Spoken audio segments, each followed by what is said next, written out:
सविता अभी अभी इस घर की नई बहू बनी थी। उसकी आंखों में नई दुनिया की उम्मीदें थी, पर दिल में एक डर भी, क्योंकि यह परिवार बड़ा था और घर की जिम्मेदारियां भी बढ़ी। शादी के अगले ही दिन जब वह सुबह पूजा की थाली लेकर आंगन में पहुंची, तो उसने देखा कि घर का सबसे बड़ा बेटा, यानी उसका जेठ अजय, चुपचाप बरामदे में बैठा अखबार देख रहा था। लेकिन उसकी आंखों में कुछ ऐसा था जो सविता को समझ नहीं आया। बाकी सब हंस रहे थे, बोल रहे थे, पर अजय बिल्कुल शांत। बाद में उसे पता चला, 1 साल पहले अजय की पत्नी रीमा एक हादसे में चली गई थी। तभी से अजय की मुस्कान जैसे कहीं दब गई थी। सविता को पहली बार महसूस हुआ कि इस घर की खुशी अधूरी है, और अजय की खामोशी इस घर की सबसे बड़ी चुप्पी। अध्याय 2। एक अनकहा सन्नाटा। दिन बीतते गए। सविता घर में सबका मन जीतने लगी, पर अजय वही था, चुप, सीमित शब्दों वाला, किसी से ज्यादा बात नहीं करता। खाना भी सबके बाद अकेले खा लेता।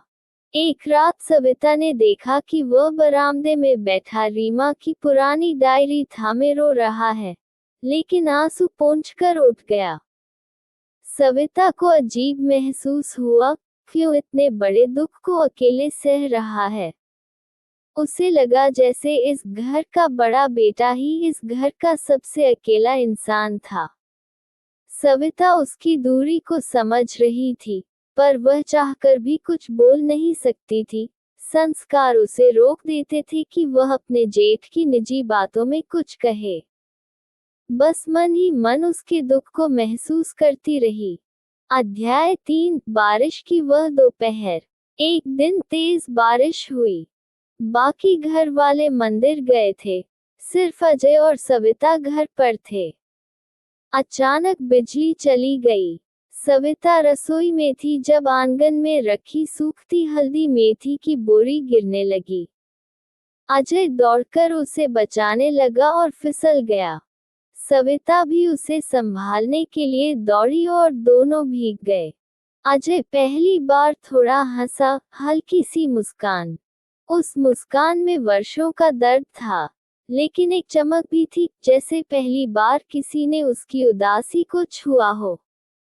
सविता को उस पल सिर्फ इतना महसूस हुआ कि यह मुस्कान रीमा की यादों ने नहीं, उसकी एक छोटी सी चिंता ने दिलाई थी। और अजय को लगा, घर में कोई है जो उसकी खामोशी को पढ़ लेता है। उस दिन उनके बीच एक रिश्ता बन गया, न कोई रिश्ता जो नाम मांगता हो, न कोई जो मर्यादा तोड़े, बस दिल का एक शांत साहचर्य। अध्याय 4। फंसा हुआ दिल। समय बीता। सविता हर कार्य में अजय का ध्यान रखती, दुनियादारी से नहीं, पारिवारिक भावना से। अजय भी अब थोड़ा सहज रहने लगा था।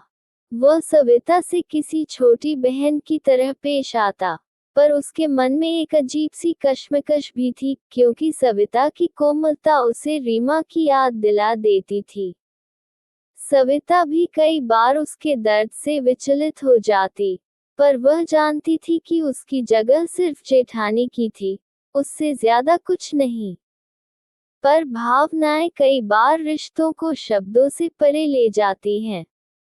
घर में कोई नहीं जानता था कि अजय रात में बरामदे में बैठकर सविता की देखभाल को याद करके चुपचाप मुस्कुराता है, वह मुस्कान जो उसके भीतर के अकेलेपन को थोड़ी देर के लिए हर लेती थी।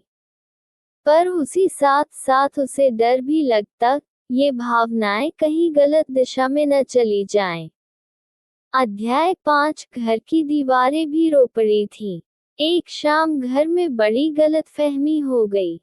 छोटी देवरानी ने मजाक में कह दिया, भाभी आजकल जेठ जी का बहुत ख्याल रखती हैं। यह बातें अजय ने सुन ली और उसके माथे पर चिंता की लकीरें उभर आईं। उसे लगा कहीं सविता को कोई परेशानी न हो जाए उसकी वजह से। रात को अजय आंगन में खड़ा था जब सविता पानी लेकर आई।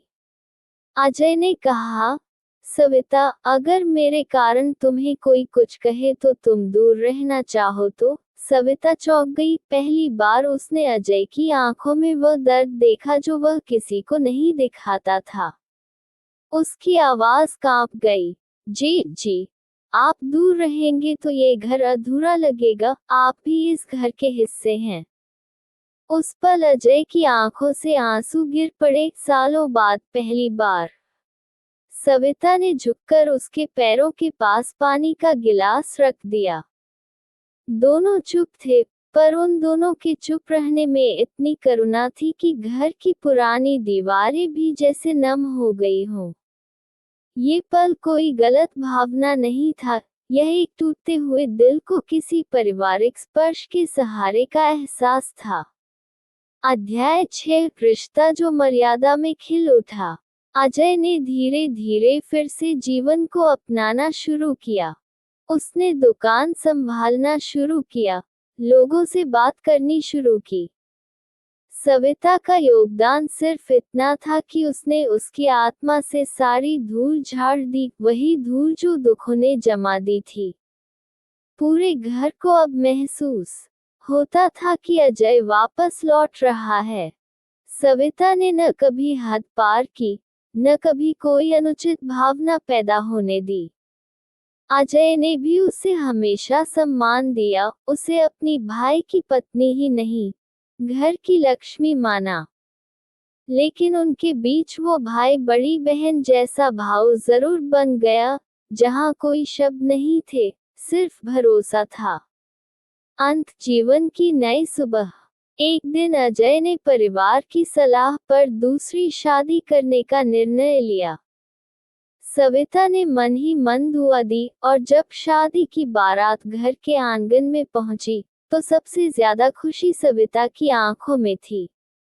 अजय ने अपनी नई दुल्हन विनिता को पहली बार घर में लाते हुए जब पलटकर सविता को धन्यवाद भरी नजरों से देखा, तो सविता ने सर झुका लिया।